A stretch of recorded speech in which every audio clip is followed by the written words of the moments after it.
ఈరోజు మీ పిల్లలు ఎలాంటి ఆత్మను కలిగి ఉన్నారో? రోడ్ల మీద సిగరెట్లు, బీడీలు, త్రాగుడు, వైన్ షాపులో పిల్లరా విడిగా నీ పిల్లలు ఏ ఆత్మ కలిగి ఉన్నారు? మీ పిల్లలు ఏ ఆత్మ కలిగి ఉన్నారు? యేజబేలు ఆత్మ కలిగిన వారా?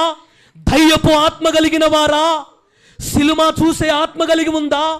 పిల్లరా సిగరెట్లు, బీడీలు, గుట్కాలు, పాను, పిల్లరా ఇదిగో లోక సంబంధమైనటువంటి విగ్రహారాధన, ఇదిగో పనికిరాని చుట్టలనిమైనటువంటి అలవాట్లతో నీ పిల్లలు ఉన్నట్లయితే దేవుని వాక్యం చెప్తుంది, విను, నీ పిల్లలు యోసేపు పొందిన ఆత్మ పొందుదురుగాక.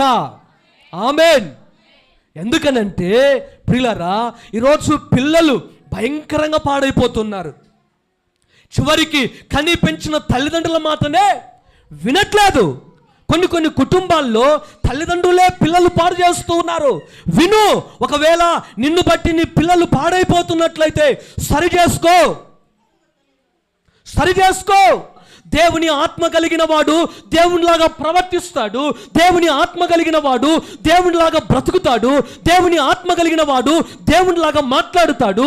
దేవుని ఆత్మ కలిగిన వాడు దేవునిలాగా విశ్వాసముతో ముందుకు వెళుతాడు. ఈరోజు దేవుని ఆత్మ లేకపోతే ప్రతి చిన్న విషయంలో అల్ప విశ్వాసం, సందేహం, ప్రియులరా, ఈర్ష, పగ, దేశం, మత్సర, కుళ్ళు, కుతంత్రాలు ఇవన్నీ ఉంటాయి.